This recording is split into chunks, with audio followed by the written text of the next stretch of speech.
સુરતના વરાછા વિસ્તારમાં 32 વર્ષીય સાવકા પિતાએ 13 વર્ષીય પુત્રીને હવસનો શિકાર બનાવી હોવાની હિચકારી ઘટના પ્રકાશમાં આવી છે। મળતી માહિતી પ્રમાણે વરાછા વિસ્તારમાં રહેતી 13 વર્ષીય તરુણીની તબિયત લથડી હતી। માતાએ કારણ પૂછતા તેણે ગુપ્ત ભાગે થયેલી ઈજા બતાવી હતી।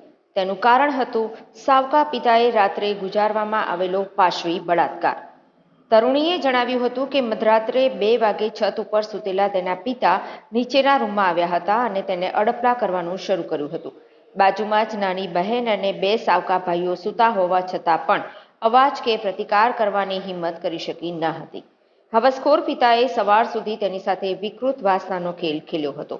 4 થી 5 વખત બળાત્કાર કરવાની સાથે સૃષ્ટિ વિરુદ્ધનું કૃત્ય પણ આચરી વિકૃતિની હદ વટાવી હતી। માતા આ વાતથી વિફરી હતી અને હવસખોર બનેલા પતિને વરાછા પોલીસ મથકે લઈ આવી હતી। તેની વિરુદ્ધ બળાત્કાર અને સૃષ્ટિ વિરુદ્ધના કૃત્ય બદલ ફરિયાદ નોંધાવતા પોલીસે હવસખોર પિતાની ધરપકડ કરી વધુ તપાસ હાથ ધરી છે।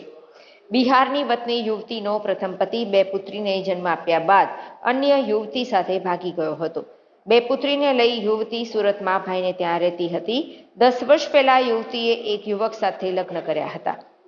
તેના થકી 7 અને 4 વર્ષના 2 પુત્ર પણ થયા હતા। ગતરાત્રે દંપતી છત ઉપર સૂતું હતું, પરંતુ પતિ તેને ઊંઘતી છોડી નીચે આવી સાવકી પુત્રીને ચૂંથી રહ્યાનું જાણી વિફરી હતી। આ હવસખોરને પત્નીએ માર મારી ચહેરો લોહી લુહાણ કરી નાખ્યો હતો। એને પગલે હવસખોરના હોઠ સહિતનું મોઢું સૂજી ગયું હતું।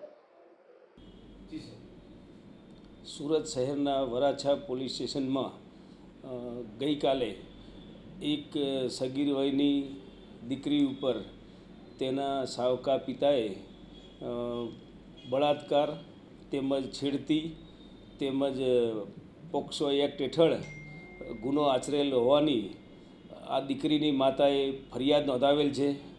સમગ્ર ઘટના જોતાં આ કામે જે સાવકો પિતા કે જે હાલની દીકરીની માતા સાથે 10 વર્ષ અગાઉ લગ્ન કરેલા અને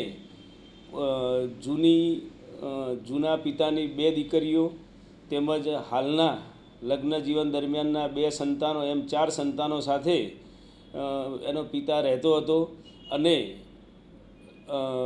ગઈકાલે એટલે કે આગળની રાતે તેને પોતાની સાવકી દીકરી સાથે શારીરિક અડપલા કરી તેમજ બળાત્કાર કરવા બાબતેની દીકરીની માતાએ ફરિયાદ આપતા વરાછા પોલીસ સ્ટેશનમાં બળાત્કાર તેમજ છેડતી તથા પોક્સો એક્ટ હેઠળ ગુનો નોંધવામાં આવેલો।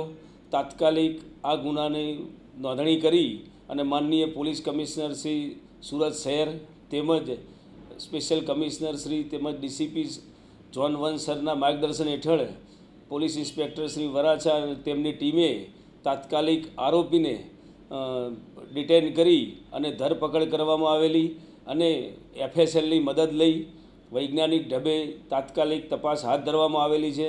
તેમજ ભોગ બનનાર તથા ફરિયાદીના આ બાબતે નિવેદન પણ નોંધવામાં આવ્યા છે અને નામદાર કોર્ટ સમક્ષ પણ નિવેદનની કાર્યવાહી હાથ ધરવામાં આવેલી છે અને સાયન્ટિફિક ઇન્વેસ્ટિગેશન હાલ ચાલુ છે।